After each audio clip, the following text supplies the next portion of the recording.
what is the Jubilee to you? Like, what is it as a really powerful concept that can bring all of this together?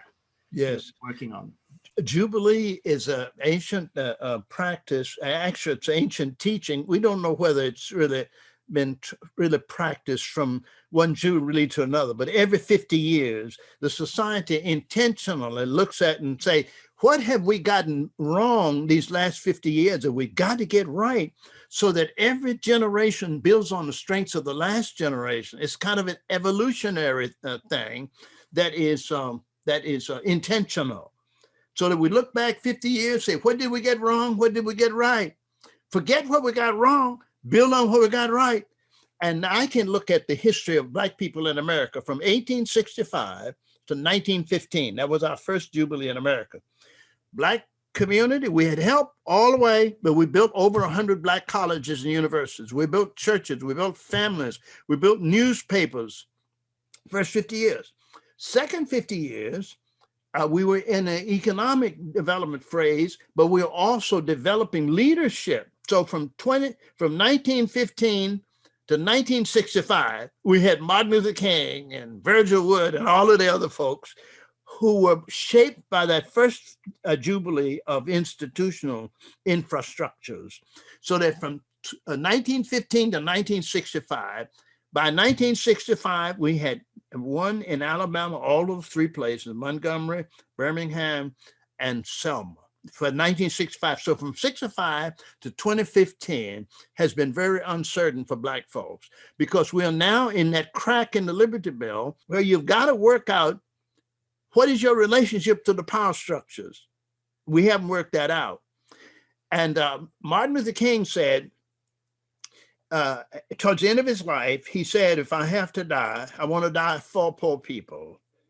I want to die among poor people. All poor people was his focus. So what does that mean? That means now from 2015 to 2065, we got to get it right. That's where the beloved economy comes in.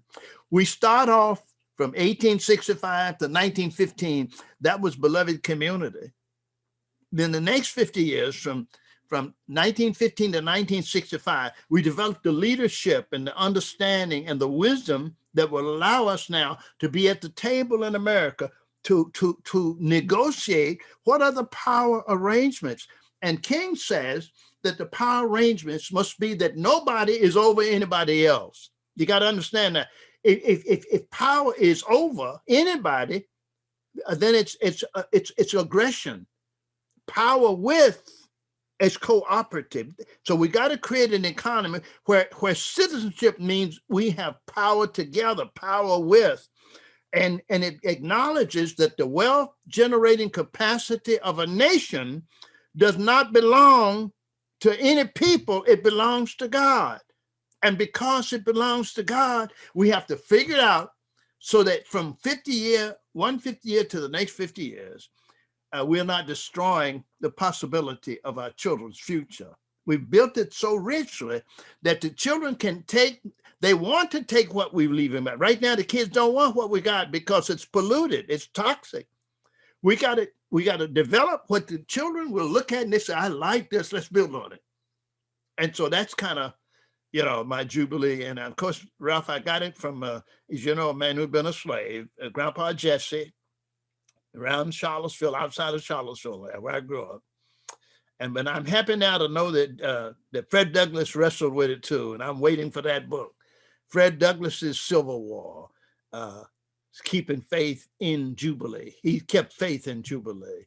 And I'm trying to do my part. And I'm hoping that we as a nation will understand that we can fix the crack in the Liberty Bell because the Jubilee scripture is written on the Liberty Bell.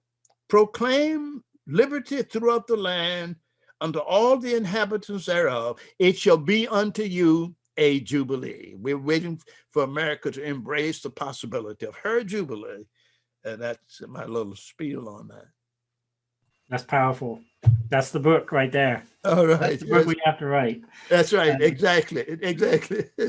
Well, let's bring this one to a close, and we'll keep these conversations going. And the next time we connect, we can tell everyone what's in the book. That's right. Exactly. All right. Yeah. Okay. So, Pleasure as usual. all right. God bless.